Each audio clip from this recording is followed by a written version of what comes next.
तो आज हम एप्लीकेशन ऑफ क्वाड्रेटिक इक्वेशन पढ़ेंगे। ठीक है, एप्लीकेशन का मतलब क्या होता है, यूज उसका। क्वाड्रेटिक इक्वेशन का यूज कैसे होगा हमारे डेली लाइफ में जो प्रॉब्लम्स होते हैं तो उनको कैसे सॉल्व करना है क्वाड्रेटिक इक्वेशन का यूज करके, उसको बोलते हैं हम एप्लीकेशन। तो यह हमेशा ध्यान में रखना है। तो एप्लीकेशन में आपको जो प्रॉब्लम दिया रहेगा पूरा वर्ड प्रॉब्लम, इसको वर्ड प्रॉब्लम भी बोले जाते हैं। ठीक है, तो वर्ड में होता है। तो ये जो कंडीशंस आपको दी है वर्ड में, वो कंडीशन को पहचानना हमें, उस कंडीशन के हिसाब से हमें इक्वेशन फॉर्म करना है। कौन सा? Quadratic equation. और एक बार हमारा इक्वेशन सॉल्व हो गया तो उसे एक इक्वेशन फॉर्म हो गया तो उसे सॉल्व करना है। तो उसे सॉल्व करेंगे यानी हमारा आंसर मिल जाएगा, जैसे हमने पिछले चैप्टर में किया था लीनियर इक्वेशन 12। वहां भी वर्ड प्रॉब्लम थे तो वहां दो इक्वेशन बनाते थे, दो कंडीशन से, फिर उसको सॉल्व करते थे तो हमें जो वेरिएबल की वैल्यू मिलती थी वही हमारा आंसर होता था। तो यहाँ भी वही करना है, एक वेरिएबल कंसिडर करना है। जो हमें क्वेश्चन पूछा है उसके हिसाब से वेरिएबल कंसिडर करना है। अब देखो कंडीशन क्या है, ये सॉल्व एग्जाम्पल है आपके बुक का first example. So there is a rectangular onion storehouse in the farmer mister Ratnakar Rao at Tivsa. ठीक है, तो मीनिंग सिंपल है, रेक्टेंगुलर ऑनियन स्टोर हाउस काय का? ऑनियन का। स्टोर हाउस मतलब जो गोदाम बोलते हैं हम, जिसमें हम ठीक है सामान स्टोर करके रखते हैं। तो स्टोर हाउस है, गोदाम है, क्या काय का? ऑनियन का, प्याज रखने का। कैसे शेप में है वो? रेक्टेंगुलर शेप में। ठीक है, उसका बेस जो है आगे दिया, किसका है ये? तो किसका उससे में लेना देना। रत्नाकर राव एक आदमी है और तिवसा में रहता है और वहां उसका एक फॉर्म है, वो रेक्टेंगुलर फॉर्म में। आगे क्या इंफॉर्मेशन दिया ये हमारे लिए इंपॉर्टेंट है। The length of rectangular base is more than its breath. Length और ब्रेथ में रिलेशन दिया। अब देखो इमेजिन करो कि बेस है, तो रेक्टेंगुलर बेस मतलब हम रेक्टेंगल कंसीडर करेंगे। आपकी बुक में फिगर दिया हुआ पूरे स्टोर हाउस का, हम सिर्फ बेस की बात करेंगे। बेस कैसा है उसका? रेक्टेंगुलर। ठीक है, तो क्या रिलेशन है? The length of rectangular base. अब ये होगी इसकी लेंथ। ठीक है, ये रफ में आप फिगर ड्रॉ करके इस तरह से इमेजिन करना। तो ये लेंथ है more than its breadth by 7 metre. तो ये जो लेंथ है ये उसके ब्रेथ से क्या हो जाएगी? 7 मीटर ज्यादा है। ठीक है, the length of rectangular base is more, more का मतलब ज्यादा, देन मतलब उससे, किससे? It's breath. तो रेक्टेंगल में एक लेंथ होती है, एक ब्रेथ होती है, तो लेंथ क्या है? ब्रेथ से 7 मीटर ज्यादा है।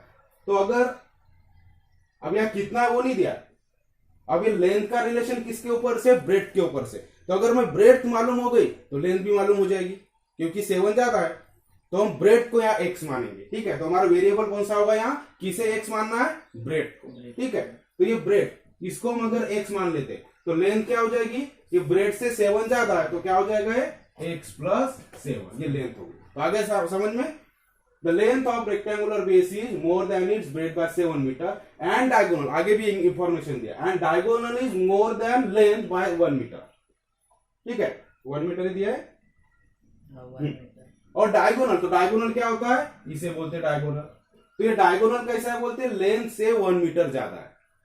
तो डायगोनल क्या हो जाएगा? x प्लस 7 प्लस 1 यानी x प्लस 8 हो जाएगा। आगे जन में x प्लस 7 प्लस 1 यानी x प्लस 8 हो, 7 प्लस 1 8 हो जाता है। तो तीनों वैल्यू हमारे पास है, लेंथ ये हो गई x प्लस 7, ब्रेथ ये हो गई और डायगोनल ये हो गया। अब रिलेशन क्या है देखो यहाँ, चलो यहां तक हम पहले कंसिडर कर लेते हैं, फिर आगे हम देखेंगे। तो सॉल्यूशन में सबसे पहले यहां कंसीडर करना होता है।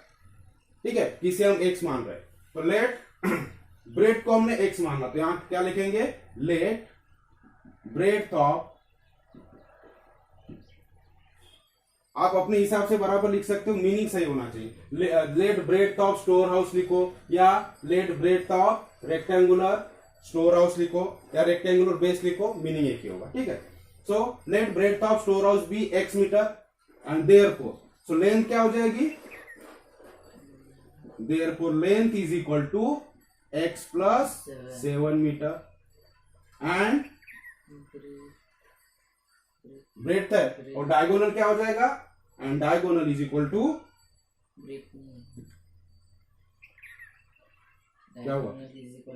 Diagonal is equal to x plus 7 plus 1 is equal to x plus 8 metre.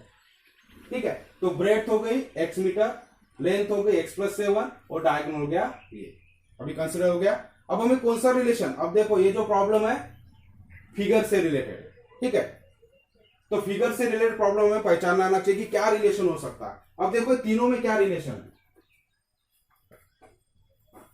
अब ये भी एक्स हो जाएगा, ब्रेड्थ है, ठीक है, ये लेंथ है और ये डायगोनल है। तो हमेशा ध्यान में रखो, रेक्टेंगल है और ये क्या होता है, राइट एंगल, ठीक है। तो रेक्टेंगल, ये जो ट्राइंगल यहाँ तैयार हो रहा है, ये कौन सा एंगल है, कौन सा ट्राइंगल है, राइट एंगल ट्राइंगल। तो हमारे राइट एंगल ट्राइंगल में अगर तीन वैल्यू हमारे पास है, ब्रेड्थ मालूम है, लेंथ मालूम है, डायगोनल मालूम है, तो इनमें रिलेशन क्या होता है, ब्रेड्थ, लेंथ और डायगोनल में क्या रिलेशन है राइट एंगल ट्राइंगल में, डायगोनल मतलब क्या हो गया, हाइपोटेनस, ठीक है। अब ये डायगोनल ये रेक्टेंगल के लिए, लेकिन ये ट्राइंगल के लिए ये क्या हो गया, डायगोनल हाइपोटेनस हो गया। और राइट एंगल ट्राइंगल में पाइथागोरस थ्योरम क्या होता है, square of hypotenuse is equal to sum of the square of other two side. तो हम यहाँ पाइथागोरस थ्योरम का यूज करेंगे, ठीक है। So according to Pythagoras theorem, भैया बाय यूजिंग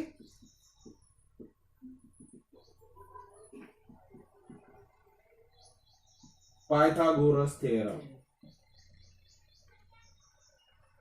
तो डायगोनल का स्क्वायर, ठीक है। So diagonal square, so diagonal is equal to क्या हो जाएगा, यहाँ लिख लेता हूं आपके सामने, आपके बुक में डायरेक्ट दिया, आपको समझने के लिए मैं लिख ले रहा हूं। Here diagonal is equal to hypotenuse हो जाएगा हियर। तो ये हम पहले लिख लेंगे, कंस्ट्रक्ट को समझने के लिए मैं एक लाइन यहाँ ज्यादा ये कर रहा हूं। तो ये diagonal is equal to hypotenuse of, ठीक है, हाइपोटेनस ऑफ ट्राइंगल हो गया। देयरफॉर बाय यूजिंग, अब लिखेंगे बाय यूजिंग पाइथागोरस थ्योरम,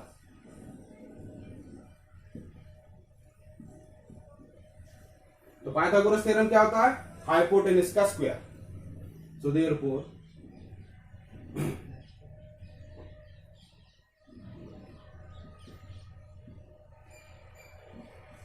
किसके बराबर होता है,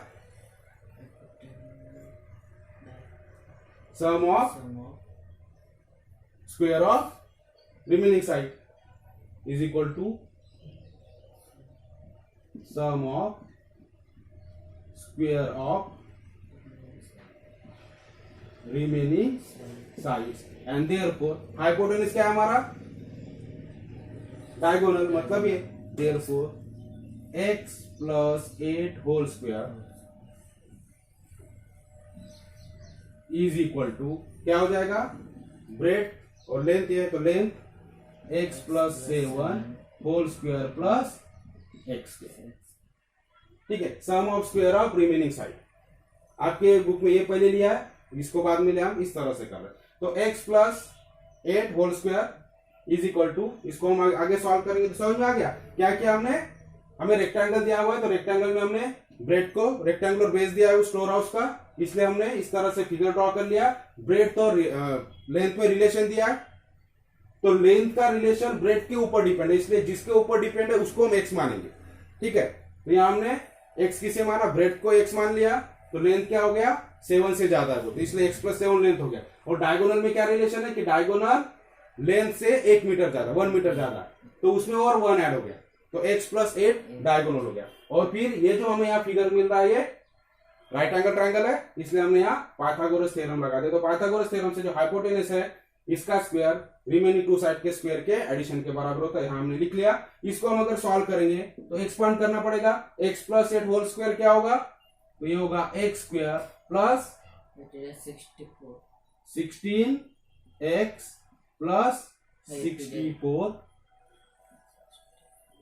इज इक्वल टू, इसको भी एक्सपांड करेंगे तो होगा x square plus 14x plus 49 और ये x स्क्वायर, ठीक है, x स्क्वायर का x स्क्वायर ही होगा। इसको आगे हम सॉल्व करेंगे।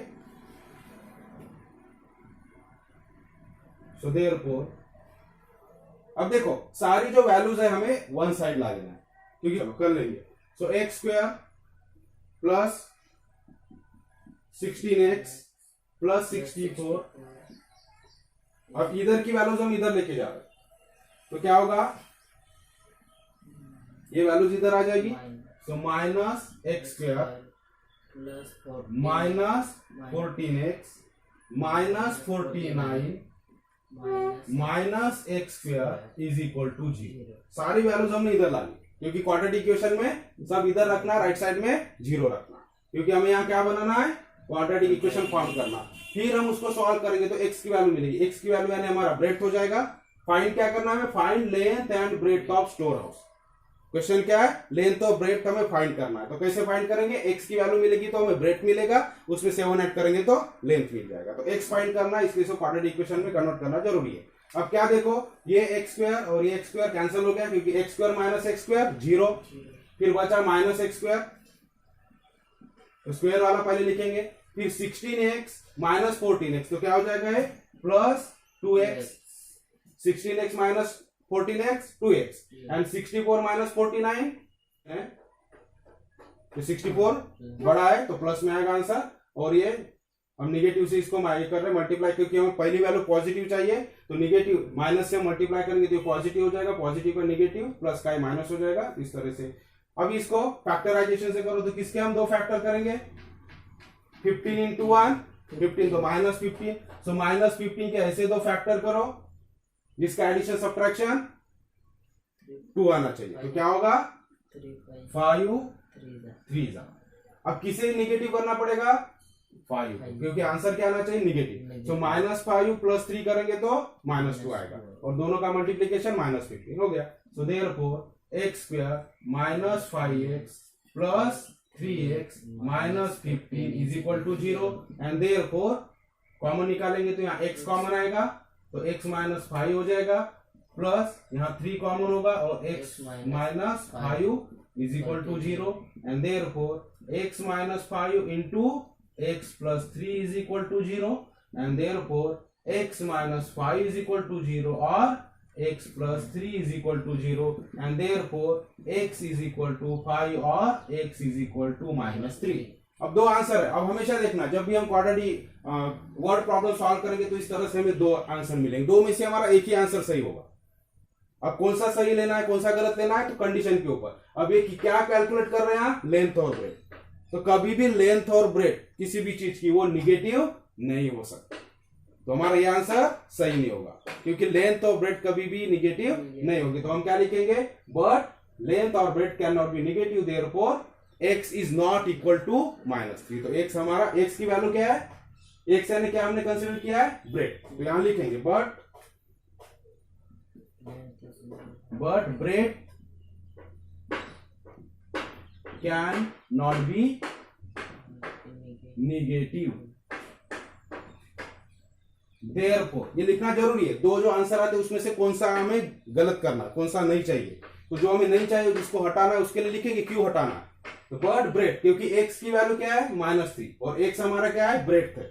आपके बुक में उसको लेंथ लिया है, तो लेंथ के जगह हम ब्रेड्थ करें, क्योंकि ब्रेड्थ को हमने x माना और x की वैल्यू -3 है, तो but breadth cannot be negative, breadth negative नहीं हो सकती, इसका मतलब x इज इक्वल टू -3 गलत है, तो क्या बोलेंगे, therefore x is not equal to -3, तो x -3 नहीं हो सकता, इसी का मतलब x इज इक्वल टू क्या होगा, so therefore x is equal to 5।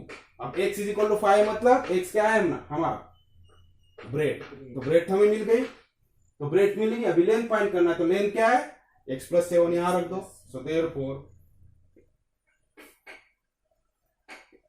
Therefore length is equal to क्या होगा, length is equal to x plus 7 is equal to 5 plus 7 is equal to 12, और फाइनल आंसर लिख देंगे, therefore length of the base of store house is 12 metre and the breadth is 5 metre.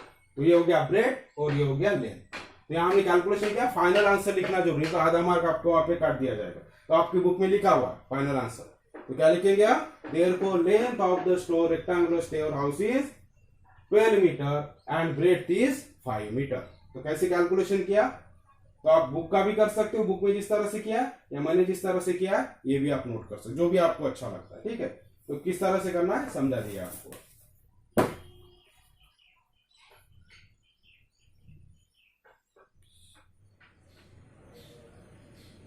चलो next example देखेंगे। तो ये speed और distance से related आपका एग्जाम्पल है, ठीक है। तो देखो अलग अलग टाइप के एग्जाम्पल होते हैं। ये जो वर्ड प्रॉब्लम है इसमें किस टाइप का पूछा जाएगा हम बता नहीं सकते। फिगर से रिलेटेड हो सकता है, लेंथ ब्रेड से रिलेटेड, उसके लिए हमें फार्मूले अलग अलग फिगर के फार्मूले मालूम चाहिए, एरिया का फार्मूला, पेरीमीटर का फार्मूला, ये सारे हमें मालूम होना चाहिए, पाइथागोरस थ्योरम वगैरह, जैसा हमने लास्ट एग्जाम्पल में देखा। यहाँ हमें स्पीड और डिस्टेंस से, क्योंकि ट्रेन का एग्जाम्पल है, train find the initial speed of the train, ठीक है। तो ऐसे एग्जाम्पल में हमें डिस्टेंस और स्पीड के फार्मूले मालूम होना चाहिए। इसके अलावा एज से रिलेटेड हो सकते हैं प्रॉब्लम, नंबर से रिलेटेड प्रॉब्लम हो सकते हैं। तो जो भी है अलग अलग टाइप के प्रॉब्लम होंगे। तो हमें इसमें बेसिक नॉलेज हमारा काम में आता है, जो मैथ्स का बेसिक नॉलेज है, ठीक है। नंबर से रिलेटेड हो चाहे फिगर से रिलेटेड हो। चलो ये एग्जांपल देखते हैं हम। अ train travels 360 kilometre with uniform speed. कितना डिस्टेंस ट्रैवल कर रही है? 360, मतलब हमें डिस्टेंस दिया हुआ, ठीक है, इतना डिस्टेंस ट्रैवल करना। यूनिफॉर्म स्पीड, एक पर्टिकुलर एक यूनिफॉर्म स्पीड से उतना डिस्टेंस और ट्रैवल करती बोलते हैं। अब आगे कंडीशन दिया, the speed of the train is increase by 5 kilometre per our. अगर जो यूनिफॉर्म स्पीड, जिस स्पीड से वो ट्रेन जा रही है, उस स्पीड को हम कितने से बढ़ा देते हैं? इंक्रीज कर देते हैं 5 किलोमीटर पर आवर। 1 घंटे में 5 किलोमीटर इस रेट से उसको बढ़ा देते हैं। तो क्या होगा, जब स्पीड बढ़ेगी तो टाइम कम लगेगा, ठीक है। पहले कुछ यूनिफॉर्म स्पीड से जा रही थी, पता नहीं वो स्पीड क्या है, इनिशियल स्पीड जो है वही हमें फाइंड करना। पहले कुछ स्पीड से जा रही है 360 किलोमीटर, उसको डिस्टेंस ट्रैवल करना है तो कुछ समय लगेगा। अगर हम ज्यादा स्पीड बढ़ा देंगे तो समय क्या हो जाएगा? कम हो जाएगा। अगर आप साइकिल से घर, ठीक है, आप घर से निकले स्कूल जा रहे, धीरे धीरे साइकिल चला रहे तो आपको ज्यादा टाइम लगेगा, और आप फास्ट चला रहे तो कम टाइम में पहुंचेंगे। डिस्टेंस तो उतना ही है, सिर्फ टाइमिंग का फर्क पड़ेगा। यहाँ डिस्टेंस उतना ही है। अब क्या कर देते, speed of the train is increase by 5 kilometre per hour, मतलब 5 किलोमीटर आवर से स्पीड बढ़ गई। It takes 48 minute less to cover the same distance. तो ये डिस्टेंस, सेम डिस्टेंस उतना ही, और कितना समय कम लग रहा है? 48 मिनट कम लग रहा है। आगे देन तो हमें क्या पूछा है? Find the initial speed of the train. तो हमें ट्रेन की इनिशियल यानी पहले की स्पीड क्या है, इंक्रीज करने के पहले की स्पीड क्या है वो फाइंड करना। तो जो हमें पूछा है उसी को हम एक्स मान लेंगे। Find the initial speed of the train, तो हम क्या मानेंगे? Let initial speed of train be x kilometre per hour, ठीक है। सो इनिशियल स्पीड अगर x है तो नई स्पीड क्या हो जाएगी? The speed of the train is increase by, तो नई न्यू स्पीड बन जाएगी, नई स्पीड इंक्रीज करने के बाद में। सो देयरफॉर न्यू स्पीड, नई स्पीड क्या होगी? इसमें और 5 ऐड हो जाएंगे, is equal to x plus 5 kilometre per hour. तो ये अच्छा दोनों लिखते हैं। तो x प्लस 5 ये नई स्पीड हो गई वो ट्रेन की। अब देखो जब x स्पीड से जा रहा था और इतना डिस्टेंस ट्रैवल कर रहा था तो टाइम, तो हमारा स्पीड का फॉर्मूला क्या है? Speed is equal to distance divided by distance by time, ठीक है। Speed is equal to distance by time. तो हमारे पास स्पीड मालूम है x किलोमीटर, डिस्टेंस मालूम है 360, तो हमें क्या चाहिए? टाइम। तो हम पहले यहाँ टाइम निकालेंगे, क्योंकि ये डिफरेंस क्या में दिया? टाइम में दिया। अगर स्पीड इंक्रीज कर देते हैं तो 48 मिनट कम लगते, तो हम पहले निकालेंगे कि जब इनिशियल स्पीड थी उसमें कितना टाइम लग रहा है। तो इनिशियल स्पीड अगर x किलोमीटर है और 360 किलोमीटर उसको जाना है, तो टाइम कितना लगना चाहिए? तो टाइम क्या हो जाएगा? डिस्टेंस डिवाइडेड बाय स्पीड, ठीक है। इसलिए यहां लिख लेंगे therefore time to cover 360 kilometre, time to cover 360 kilometre is equal to, formula लिख लेंगे डिस्टेंस बाय स्पीड। इसको थोड़ा इधर बढ़ा देता हूं,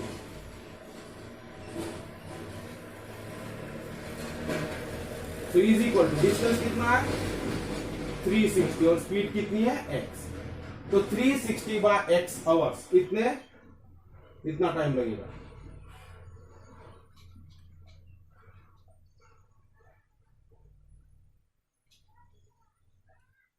time taken to cover 360 kilometre, समझ में आ रहा है? अगर हमें स्पीड मालूम है तो स्पीड हमने x मान लिया, डिस्टेंस मालूम है कितना डिस्टेंस ट्रैवल करना है 360, तो कितना टाइम लगेगा? तो हमने टाइम निकाल लिया पहले। ये किसके लिए है? इनिशियल स्पीड के लिए। अब जब टाइम बढ़ा दिया, या सॉरी स्पीड बढ़ा दिया, तो नई स्पीड क्या है? तो इसके हिसाब से टाइम कम लगेगा, तो इसको कितना टाइम लग रहा है वो भी निकालेंगे। And new time after increasing speed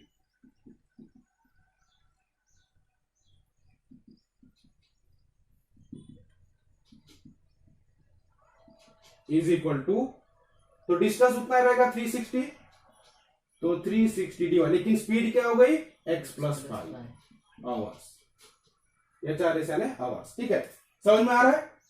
तो दो टाइम हमने निकाला। ये टाइम कब का है, जब ओरिजिनल स्पीड से जा रहे थे, इनिशियल स्पीड से, तो उसको इतना टाइम लग रहा था 360 बाय एक्स, और जब उसकी स्पीड हमने बढ़ा दी तो कितना टाइम लगेगा 360 बाय एक्स प्लस 5, तो दो टाइम है। अब ये दो टाइम में रिलेशन क्या है, अब यहां आके फ्रॉम गिवन कंडीशन, अब यहां लिखते हमारे एग्जाम्पल में दिया गिवन कंडीशन क्या है कि इट टेक्स 48 मिनट लेस, यानी जो दूसरा टाइम है इंक्रीज किया हुआ, स्पीड इंक्रीज किया हुआ, वो टाइम पहले टाइम से कितने मिनट से लेस है 48 मिनट से। तो दोनों टाइम में, हम दोनों टाइम हमारे पास है, तो दोनों में क्या रिलेशन है, तो उसको लिखेंगे बाय गिवन कंडीशन। ये कंडीशन दिया हुआ है हमें कि क्या दिया है, ये जो सेकंड टाइम है मतलब 360 बाय एक्स प्लस 5, ये कैसा है, पहले टाइम से 48 मिनट कम है। कम है मतलब 48 मिनट को उसको लेस कर देंगे। ठीक है, तो पहला टाइम क्या है 360 बाय एक्स, और इसमें से 48 मिनट कम है, तो 48 मिनट का उसको आवर में कन्वर्ट करना पड़ेगा, क्योंकि हमारा सारा कैलकुलेशन क्या है आवर्स में। ये टाइम काय में, ये 360 बाय एक्स, 360 एक्स प्लस 5 काय में है आवर्स में, तो इसे भी क्या करना पड़ेगा हमें आवर्स में, 48 मिनट का आवर्स में कन्वर्ट करना पड़ेगा। तो ये क्या हो जाएगा 48 डिवाइडेड बाय 60 आवर्स। ठीक है, मिनट को घंटे में कन्वर्ट कर रहे हैं, आवर्स में कन्वर्ट कर रहे हैं, तो डिवाइडेड बाय क्या करना पड़ेगा 60, तो मिनट को 60 से डिवाइड करेंगे तो आवर्स में कन्वर्ट हो जाएगा। तो ये क्या हो जाएगा -48 बाय 60। ठीक है, यहां मेंशन कर लेंगे 48 मिनट इज इक्वल टू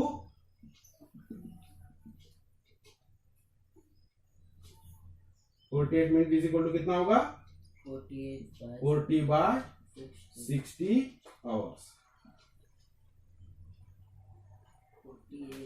चलो 48 है ना, समझ में आ रहा है ना कैलकुलेशन कैसे किया। दोनों टाइम में रिलेशन दिया कि जब इनिशियल स्पीड से गाड़ी जा रही थी, ट्रेन जा रही थी, तो कितना टाइम लगेगा वो हमने निकाला, फिर स्पीड इंक्रीज करने के बाद कितना टाइम लगेगा वो निकाला, और दोनों में रिलेशन क्या दिया क्वेश्चन में कि 48 मिनट का डिफरेंस है, मतलब दूसरा जो टाइम है ये पहले टाइम से 48 मिनट कम है, तो ये जो सेकंड टाइम है न्यू वाला टाइम इज इक्वल टू पहले टाइम से 48 मिनट कम, तो 48 मिनट को हमने आवर में कन्वर्ट करने के लिए सिर्फ 60 से डिवाइड किया, हो गया। अब इसको हम सॉल्व करेंगे, ये इक्वेशन को सॉल्व करते जाओ तो हमें क्या मिलेगा, क्वाड्रेटिक इक्वेशन तैयार होगा, फिर उसको हम सॉल्व करेंगे तो हमें एक्स की वैल्यू मिलेगी, और एक्स यानी स्पीड की इनिशियल, ट्रेन की इनिशियल स्पीड हो जाएगी। ठीक है, चलो भी, तो इसको सॉल्व करने के लिए अलग अलग तरीके से आप कर सकते हो, तो एक साइड में एक्स लाके एक साइड में 48 बाय 60 ऐसे रख के आप कर सकते हो, या सो आपके बुक में क्या है उस तरह से मैं बताता हूं, आपको इजी हो लगेगा। ठीक है, अब देखो इसमें क्या किया है, एक्स वाली वैल्यू को एक साइड में लिया और 48 बाय 60 को एक साइड में किया।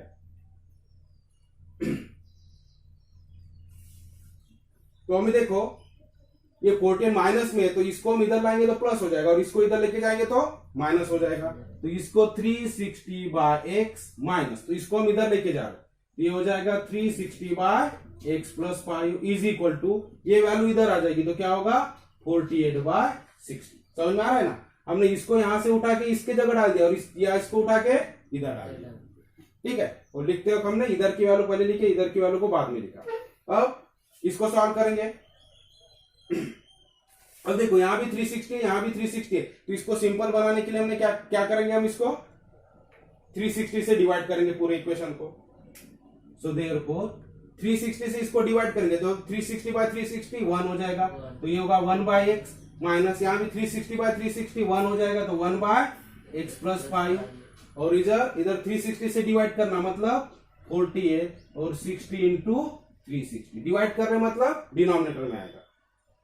अब यहां लिख लेंगे डिवाइडेड बाय 360 से हमने डिवाइड कर लिया।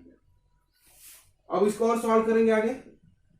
अब देखो ये 1 by x minus 1 by x plus 5, तो पहले लेफ्ट हैंड साइड इधर सॉल्व करो, राइट हैंड साइड इधर सॉल्व करो। अब देखो दोनों के डिनोमिनेटर अलग है, तो ऐसे वक्त हम क्या करते हैं, इनका मल्टीप्लीकेशन, तो x इंटू x प्लस 5 हो जाएगा और ऊपर क्रॉस मल्टीप्लाई, तो 1 इंटू एक्स प्लस 5 यानी x प्लस 5 माइनस है तो माइनस, एंड 1 इंटू एक्स यानी x इज इक्वल टू। अब इधर देखो, यहाँ कैलकुलेशन इस तरह से कर सकते हैं, ये भी 12 से डिवाइड होता है, ये भी 12 से डिवाइड होता है, तो 12 4 जा 48 एंड 12 5 जा 16, तो यहाँ क्या आएगा ऊपर में 4 डिवाइडेड बाय 5 इंटू 360। इसको और आगे सॉल्व करेंगे देयरफॉर, तो आपके बुक में दिया हुआ है, मैं सिर्फ समझा के बता रहा हूं, आपके बुक में ऑलरेडी दिया हुआ। अब देखो इसको सॉल्व करेंगे लेफ्ट हैंड साइड, तो x माइनस एक्स 0 हो जाएगा, तो आगे क्या रहेगा यहाँ 5, और नीचे इसको सॉल्व करेंगे तो x into x x square, देखो x माइनस एक्स कैंसिल हो गया 0 हो गया, तो ऊपर से 5 बचा, अब x इंटू एक्स प्लस 5 है तो ये ब्रैकेट से मल्टीप्लाई होगा, तो x into x x square और plus 5x right hand side में। अब देखो 4 से फिर से डिवाइड होता है, यहाँ 4 1 जा 4 एंड 4 9 जा 36 और 0, यहाँ रहेगा 1 बाय 5 इंटू 90, ऊपर में 1 और 5 इंटू 90। फिर इसको आगे सॉल्व करेंगे हम,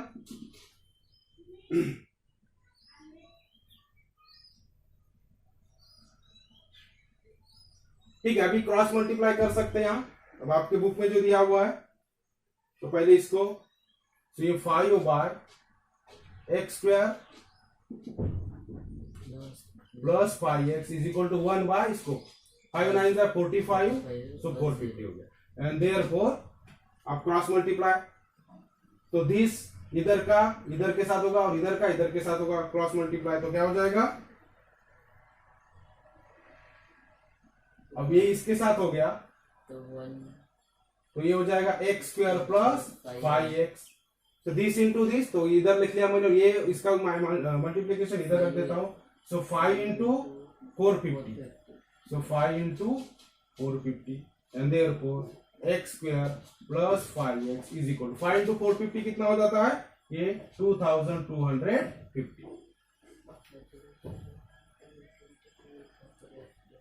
ठीक है। 5 5 जा 25 कैरी 2, 5 4 जा 20 प्लस 2 22 एंड 0।